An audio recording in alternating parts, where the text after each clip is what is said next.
अस्सलामुअलैकुम वरहमतुल्लाहि वबरकातुहू। दोस्तों, आज 6 अक्टूबर 2025 और बड़ा ही खूबसूरत मौसम है सुबह सुबह फ्रैंकफर्ट में। अगर आप अल्लाह ताला की पैदा करदा मखलूक को देखें तो ये देखें सुबह सुबह कैसे ये जो परिंदे हैं अपनी खुराक, अपनी ग़ज़ा के लिए निकले हैं। इसी तरह पूरी दुनिया में इंसान जहाँ जहाँ बसते हैं वहाँ अपनी रिज़्क़ के लिए निकलते हैं। और फिर बाज़ औक़ात बाज़ लोग जो हैं वो इसकी तलाश में दूसरों का हक़ मारते हैं, दूसरों के साथ ज़्यादती करते हैं। अभी चंद रोज़ कबल आपने देखा कि पीरो चक डस्का के अंदर क्या हुआ।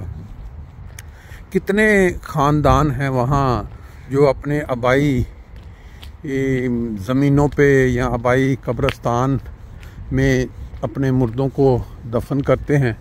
लेकिन आज पाकिस्तान के अंदर मौलवियों ने या सियासतदानों ने या ताकतवर हलकों ने अपने अपने मकासद के लिए जो उनकी सोच को चेंज कर दिया है, उनकी रवैयों को चेंज कर दिया है। हर शख्स जिसके हाथ में कुछ ताकत है, कुछ लोगों की रज़ा या लोगों का वो जिसको कहते हैं कि गठ कर लेना। जिस तरह पाकिस्तान जब आज़ाद हुआ तो सिखों ने वो बलवाइयों के जो हमले थे जिसको कहते थे, या उनके जो जत्थे थे वो इकट्ठे होके तो मुसलमानों को शहीद करते थे जो वापस।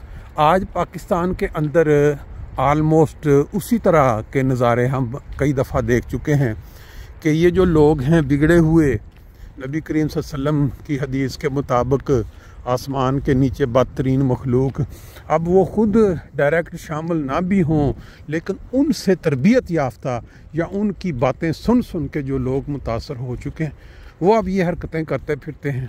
आपने कई दफ़ा देखा, एक होता है पुलिस की तरफ से, आर्मी की तरफ से एक एक्शन, जैसे 9 मई का वाक़या जिसमें वो तोड़ फोड़ को जाहिर करके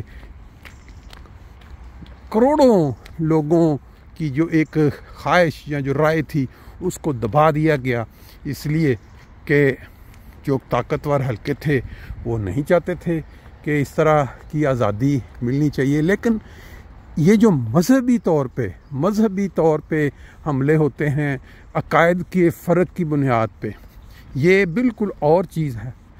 अब पीरो चक में जो हुआ उसमें दर्जनों के हिसाब से जो अहमदी लोग हैं उनके इंटरव्यूज़ आप देख रहे हैं फेसबुक पे, किस किस तरह से जुल्म ढाया गया है उनके ऊपर। और आज ही एक वीडियो मेरी नज़र से गुजरी है जिसमें वो कोई ये हमारे कोई कनाडा में कोई मोहतरमा है, उन्होंने अपनी आवाज़ में ये साथ डाला हुआ है कि ये कोई शख्स पीटीआई का जो उस इलाके का एक लीडर है, उसने बाकायदा ये